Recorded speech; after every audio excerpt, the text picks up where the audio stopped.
Welcome to I Don't Need an Acting Class with Milton Justice. I taught for a long time before I had the nerves to say I was a teacher. And I think it was mostly because I didn't feel entitled. And of course I studied with Stella, so I knew what a teacher was. And then once I finally understood enough to ask intelligent questions about acting, Stella was gone. And I was so angry. I said, wait a minute, now I understand, and you're gone? And I have to figure this out for myself? And as soon as you start asking a question, there's another question. Then there's another question. Then there's another question. So it's really been torture. I think what's important is to be able to say, this I understand. Okay, good. Now I'm going to go away and try that for a year. And then I'm going to come back to class, and now I'll add something else. We tend to take on too much. I consider it all has to do with acting schools. It's like, who the hell can try to figure out about building a character, building a past, building a character trait, playing an action, doing. I mean, it's too much. It's no wonder you get overwhelmed.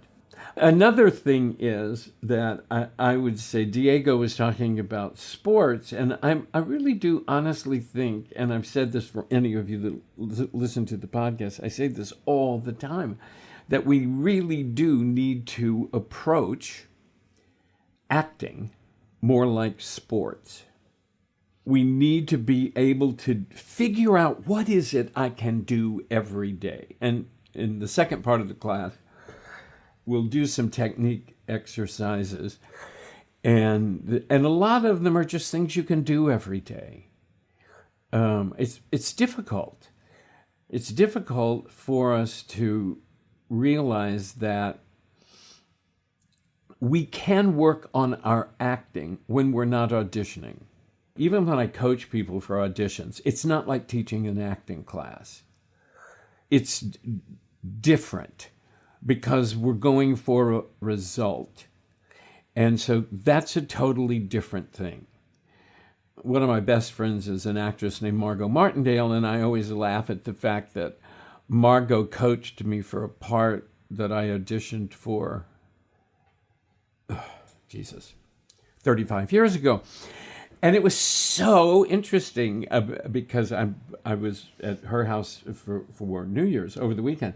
And she said, Milty, I can't do what you do. I have no idea how to teach. I can coach because I know what looks good, but I don't know how to teach. Because it was a boring letter. It was not a great play about summer camp. And it was a letter home. And I started to read it. And she was like Walker. I started to read it. And she said, no, honey, that's boring. And so she started saying, and she'd go, dear mom. And then I got to the second word. And she said, think about that. Think about that word. Is that the right word?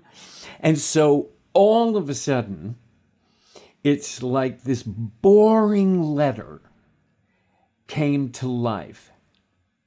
And what was interesting, I knew the producer, Mark Gordon, who would go on to, among other things, produce the movie Speed, and then Saving Private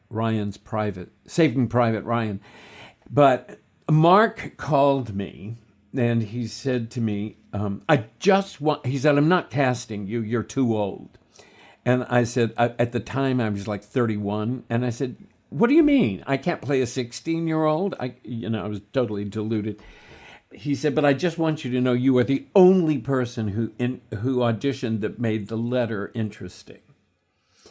And that became a thing. And we'll talk about it. We'll do a lot of Q&A things where you can ask questions.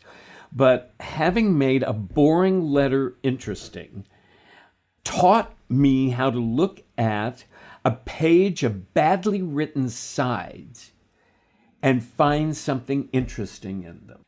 But here's the thing.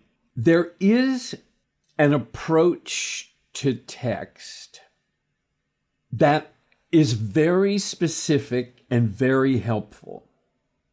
There is a place to start, and there is a place not to start. I talk about the biggest sin. There are two things that go together, and one of them is I call the biggest sin. The biggest sin, I think, of acting was, thou shalt not read a piece of text and decide in advance how to play it. Now, I got to tell you something. That's almost impossible. I think it's the most difficult thing that you have to break yourself of as an actor. And I'm shocked by it.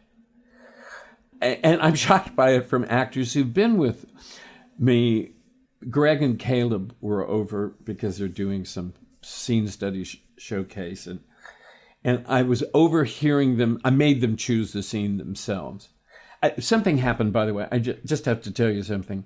Back in the day, no scene study teacher chose scenes for us. I don't know when that happened.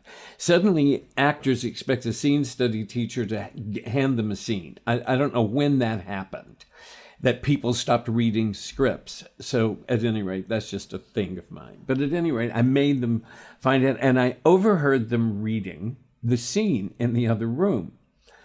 And Greg it was a play called Eastern Standard, and Greg was reading the part of a gay character, and I was in the kitchen making burritos, and I screamed, "Stop! I'm going to kill you!" And so he was playing it. So he was reading the cliched gay. Okay. So then they finally decided on a scene, and so I was listening to them read through the scene. And so the character description was, for this character, Peter, was he was slightly removed. And Caleb, who should know better, was doing what I consider to be a cliched idea of slightly removed. And you can imagine what that looked like. And he physicalized it. It was almost like he had his nose in the air. Okay, this is what happens to us. And I'm telling you this. This is what happens to us when we read a text and decide in advance how to play it. And we do it all the time. We decide how to play something. Michael, welcome. I want to go over your reel with you, because it's exactly what you did. I know, and I was waiting for it. Yeah. I know exactly what you're going to tell me. Yeah. No, I mean, that's really it. It's like you make a decision. That's what happens when we start indicating. It is my absolute belief that if you are good, you will work. And I don't think I've ever been wrong. I mean, nobody was surprised that Mark Ruffalo ended up being a star. He worked his ass off. He'd bartend till 2 o'clock in the morning, and then, he'd call. And so I'm having difficulty with the scene from my scene study class. Are you available at 2 o'clock in the morning? And he said, well, I just got off work. But I mean, it's like it was obsessive. And this is doable. People say this is an impossible profession. I think, God, no, an impossible profession is brain surgery. This is doable. And most of us, I have to say, are not really capable of doing anything else. When I was in college, there was a math class that was specific for theater majors and football players. I'm still in awe at people who say, yes, I'm having difficulty in calculus. I can't even spell it. Anyway, most of us are stuck doing this because we can't possibly function in any other things.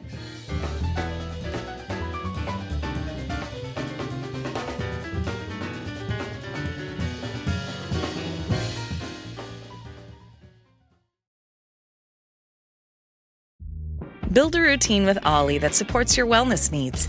like getting your daily vitamins and minerals with Ollie's multi-gummies, or keeping your mood upbeat with all the vitamin D in Hello Happy. Give your gut health some support with probiotics, and wake up feeling refreshed after taking Ollie Sleep. Do wellness on your terms. Find Ollie at a Walmart or Target near you or at ollie.com. These statements have not been evaluated by the Food and Drug Administration. This product is not intended to diagnose, treat, cure, or prevent any disease. Okay, so first rule is don't break the biggest commandment, which is deciding as soon as you read how to play it. Some people can do it. Meryl maybe can do it. But what we will discover is that just a little impression. Oh, that's interesting. Just start with just a little impression. Second rule is start every play as if you know nothing. Now, I like that rule because I think it helps us find things that are actable. Here's what we do that's dangerous. The play takes place in New York. It's in the year 2024, and I'm playing a young actor.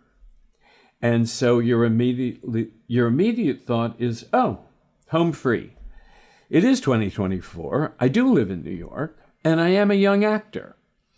And so what happens is we miss all the opportunities for actor work, stimulating actor work, because we assume certain things. And I'm going to get to where to go, but I mean, that's the thing. As soon as I ask myself the question, so what is it like to be a young actor in New York? Then when I go to, what is it like to live in 2024? What is it like to live in New York? And any of these questions I ask myself are possible areas for actor work. And what is actor work? Actor work is taking a fact and turning it into the experience of a fact. So what are we talking about here? The facts of the play are a bore. To me, there is nothing more boring than hearing actors reciting the facts of the play to each other.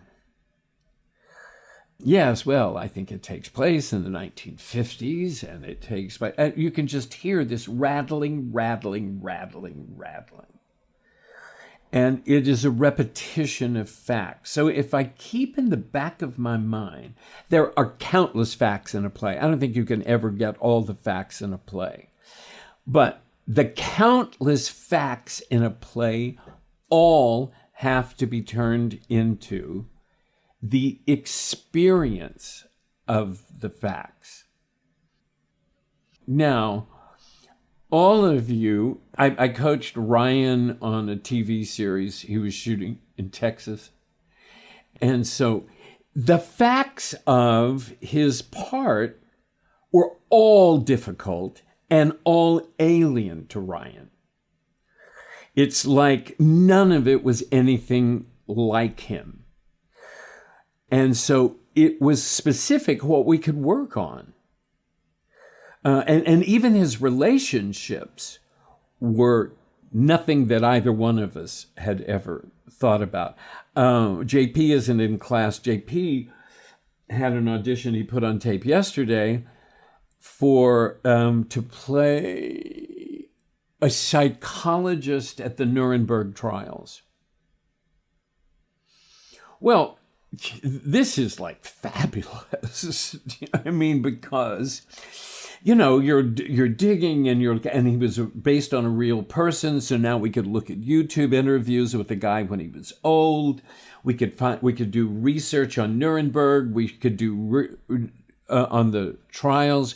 Added to that, the doctor was Jewish. I mean, my God, we had so many things to work on that were not even remotely JP. JP is most famous for playing the disco boy in the gay movie Trick.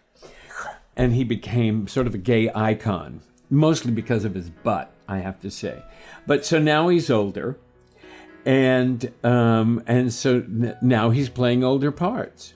But you see what I mean? We have to look at everything that way.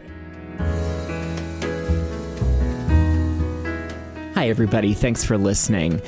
I Don't Need an Acting Class is hosted by Milton Justice and produced by Walker Vreeland.